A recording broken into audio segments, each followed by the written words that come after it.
hello guys जोंनि बर' हारिनि रायजो राजाफोर गुड मर्निं गाइस नोंथांमोननि फर्स्ट क्वेश्चन बेनो जाबाय आदा नोंनाव कल खालामबाबो मानो नाङा आंनाव कल खालामबाबो मानो नाङा मिथिबायना आं जाय जायगायाव थायो न'आवहाय बेवहाय एयारटेल नेटवर्क गोबां खम नाङो बिनि थाखायनो आं गोदान सिम लादों बे गोदान सिम नाम्बारखौ आङो स्क्रिनाव होबाय जिअ सिम ओमफ्राय डिसक्रिप्शनावबो होना होबाय नोंथांमोना सेभ खालामना लानो हासै मोनसे आरो सेकेन्ड नैथि कुइसना जाहैबाय आदा नों मानोहाय भिडिअखौ दासान्दि गोबां खम खालामदों लोगोफोर आं मोनसे बाथ्रा बुंनि आं भिडिअखौ खालामनाया खम जायाखैनो आङो भिडिअखौ एसे सानै हय बानायगासिनो लोगोसे बेजों लोगोसे आं खामानि मावदों न'आवहाय मैखुन प्रडाक्सन खालामनो नागिरदों आङो गोबां खामानि दङ न' बानायनांगौ गोनां जायो मैखुनाव स' न' बानायदों आरो बिनि गेजेराव हा खोदों न' बानायनायाव आरो बिनि गेजेराव इन्जुर बायदिसिना बिराद मावगासिनो दं आरो बिनि गेजेराव जोंहा बाबानि थाखाय मोनसे दखान बानायना होनो नागिरदों बड'लेण्ड मार्केट सेन्टार होननाबो दङ बेवहाय हा खोदों दाख्लै 14था ट्रेक्टर मोनसे ट्रेक्टराव 400 गोबां थाखा थांबाय राङानो गैला बेवहाय थांबाय आरो बिनि गेजेराव थामथि कुइसन आदा दासान्दि हिन्जाव खारनाय हौवा खारनाय मानो सिरि जाखो नाय लोगोफोर फैबाय थायो बेरे फुंजानि हिन्जाव खारनाय हौवा खारनाय गोबां फैबाय थायो बाट आंसो बानायाखै मिथिबायना आंसो बानायाखै फैयो हिन्जाव खारनाय हौवा खारनाय बिराद फैयो बाट आं सिगां बिराद भिडिअ खालामखाबाय बे मोनसे गियानसोमोन नोंथांमोना जाय मानसिफोरा बुजिनो गोरों बिथांमोना मोनथिगोन आं मानि थाखाय बुंदों आरो बिनि गेजेराव जाय मानसिफोरा लास्टसिम भिडिअ नायो बिथांमोना मोनथिखागोन कि आं मानि थाखाय भिडिअ बानायदों बै सिगांनिया आं भिडिअ गोबां बानायबाय आरो माखासे सिगाङाव बानायनायावबो माखासे सुबुंफोरखौ मोनफिननाय मोनदों आरो बिनि गेजेराव ओरैबायदि सुबुं थायो गावनि दायखौ खोमोरनानैबो भिडिअ बानायनो हरग्रा थायो हिन्जाव मानसियानो जा हौवा मानसियानो जा जों बेफोरबायदिखौ जों बुजिस'नो हाया माखासे समाव जों बैसोरनि जाथायखौ जों नुहैया नङा होमबा जोंनो प्रुफ नांगौ प्रुफ हरबासो जों भिडिअ बानायनो हायो नाय लोगोफोर ओरैबायदि थायो आं खोन्थानि जों जेब्ला भिडिअ बानायो अब्ला बेवहाय जोंनो गोबां रिस्क लानो गोनां माखासे गोनांथि थायो स' बिनि गेजेरावसो जों भिडिअ बानायनो हायो जोंनो प्रुफ नांगौ बे हिन्जावा नोंखौ गारनानै खारमारदों बाट मानि थाखाय खारमारदों नों गाज्रिथ' नङाना नोंनि हौवाया नोंखौ गारना खारदों नों गाज्रिथ' नङाना स' बेफोरबायदि प्रुफ गोनांथि जायो बैफोर प्रुफखौ होनो हाबासो जों भिडिअ बानायो माखासे मानसिफ्रा माबोरै भिडिअ बानायो आं बेखौ मिथिया बाट आंनि बेलायाव बेफोरबायदि ओंखायनो आङो भिडिअ बानायनाया सिगांनिख्रुइ हिन्जाव आरो हौवा खारनायखौ आङो एसे खम खालामदों मानो होनोब्ला अराय सम हिन्जाव खारनाय हौवा खारनाय गोबां भिडिअ बानायबाय आरो गोबां भिडिअबो बानायबोबाय थाबाय आरो बिनि गेजेराव मोनसे सिखायनाय बा मोनसे फोरोंनायबो जादों बेयो मिथिबायना माखासे मानसिफ्रा बुजिनो गोरोंबा बेखौ बुजिखागोन आरो बुजिनो रोङिया भारमेजाव मानो होनोब्ला बेवहाय नों जुदि नायोब्ला भिडिअ नायबाय थायोब्ला खर'आ गरम जायो बयनाबो आरो खर' गरम जानानै सानो कि सानफ्रामबो हिन्जाव खारो मानो खारनो लुबैयो हाबा जादोंब्ला मानो खारनो लुबैयो आं जुदि नायदोंब्ला आंबो सानगोन कि हाबा जादों खमसे खम रायजो जा रुजुरुमुयै आं मानो खारनांगौ बिसोरो बेफोरबायदि सानगोन अब्ला आंबो हाबा जानाय अब्ला आंनावथ' बेफोरबायदि माइन्ड फैबाय आंनावथ' बेफोरबायदि साननाय फैबाय स' नैफोरबायदि साननाय भाबना बेफोर सिगाङाव सिखारनाय आरो दाबो जुदि नायबाय थायोबा सिखारगोन आरोना स' बिनि गेजेराव मोनसे शिक्षा जालायबाय सोलोंनाय जालायबाय बैफोर जाथाय जानायनि सिगां नों सिगांनि जानाय जाथायखौ नुबाय आरो बिनि गेजेराव नोंनि माइन्डआव हाबबाय आं बिदि जाया मालायफ्रा बेफोरबायदि जादोंब्ला आं बिदि जाया मानो होनोब्ला नों बेफोरबायदि भिडिअखौ नुनानै कि नों बुजिखाबायानो आरो बिनि गेजेराव नों अलरेडि सानखाबायानो कि हाबा जादों जेब्ला रुजुरुमै रायजो जा नङा होमबा स' बिनि थाखायनो बैफोर सिगांनि भिडिअआ जादोंमोन आरो बिनि गेजेराव बुजिदोंबो माखासे आरो एसे एनै खमबो जाहांबाय आरो ओरैबायदि सुबुंफोर दङ 3 बोसोर 4 बोसोर आरो 5 बोसोरनि बा 2 बोसोर बा 1 बोसोरनि सिगां हिन्जाव खारनायनि जाथायखौ लानानै भिडिअ बानायनो हरो नाय बेफोर बोरै जाथावना जाथाय नङा होमबा बे हिन्जावा खारबाय इसेबांबा गोबाव आरो बे हिन्जावखौ नोङो 3 बोसोर आरो 2 बोसोर जाबाय नों गोदान हिन्जाव लादो बे हिन्जावा फैफिनासै बिनि सायाव बोरै भिडिअ बानाय जाथावना नङा होमबा स' बिराद आंखौ बुजायहरो ओमफ्राय बिनि गेजेराव बिसोरो भिडिअ जागोन दे होमबालाय दानिया बिदि जायो आरो ओमफ्राय भिडिअ बानाय जाला आरो बेफोरबायदि थायो आरो मिथिबायना आरो ओरैबायदि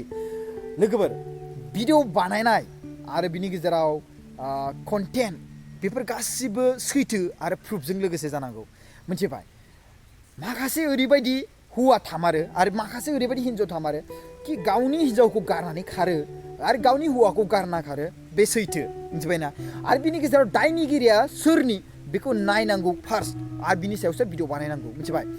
जों बेफोरबायदि नायनानैसो भिडिअ बानायो आरो बिनि गेजेराव जों प्रुफ होनो हाबासो भिडिअ बानायो बाट प्रुफ होनो हायाबा भिडिअ बानाया गामियाव मिथिखायो सोर गाज्रि सोर मोजां मिथिबायना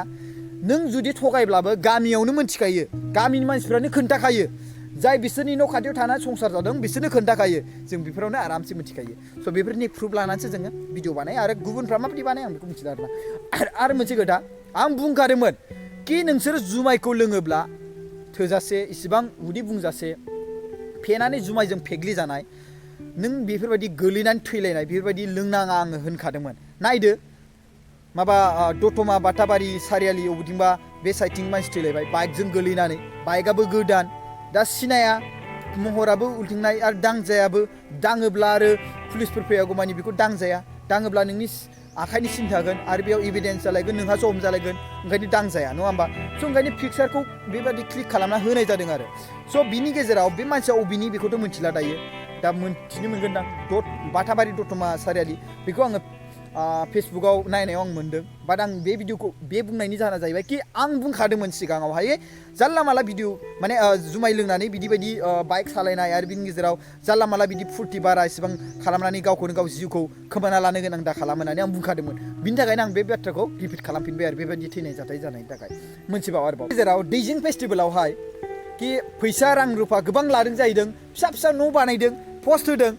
आं बुंदों बेवहाय सरखार जाय बेवहाय बिदेशि सरकारानो जा बिसोर मोनसे बिजनेस खालामदों बा गुबुनानो जा बेवहाय बिजनेस बिसोर खालामदों 20 करोड़ गारबाय 30 करोड़ प्रफिट नङा होमबा एफा गिदिर गिदिर सेलिब्रिटि शाहरुख खानानो जा सुगन्धा मिश्रा जाय कपिल शर्मा श'आव जाय कमेडि नङाबा लता मंगेशकारनि आवाज जाय राव दिरुननो हायो आरो बिनि गेजेराव गिदिर गिदिर बिशाल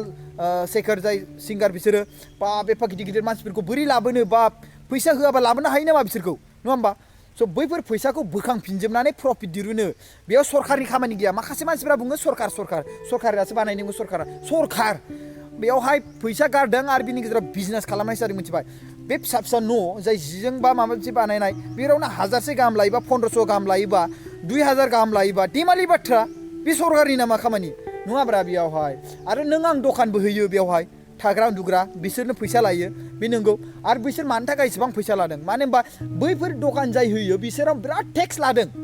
बिनि थाखायनो बै टेक्सनि थाखायनो दाम बारा अमा दरनै दरथाम मोनजागोन बेवहाय 200 थाखा 250 थाखा 300 थाखा चिकेन चाव बायदिसिना जागोन बेदरा फिसा फिसा दरनै दरथाम मोनजागोन बेवहाय 150 थाखा फुल प्लेट 200 थाखा फुल प्लेट नङा होमबा ओंखाम जागोन बिराद बुरजा माने ओंखाम माइरङाथ' एसेबां बारा दाम गैया नालाय ओंखायनो ओंखामखौ बुरजा जेसेबायदि जायो जा बाट बेदराथ' दाम नालाय बिनि थाखायनो बारा होला आरो बाट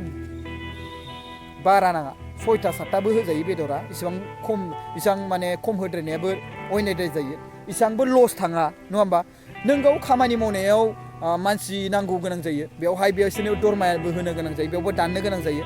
अलरेडि नोंथांमोना गोबां प्रफिट जाखायो बेवहाय इसेबां अयनायद्राय दरनै दरथामजों 200 थाखा 250 थाखा बा 150 थाखानि ओंखाम जानाया देमालि नामा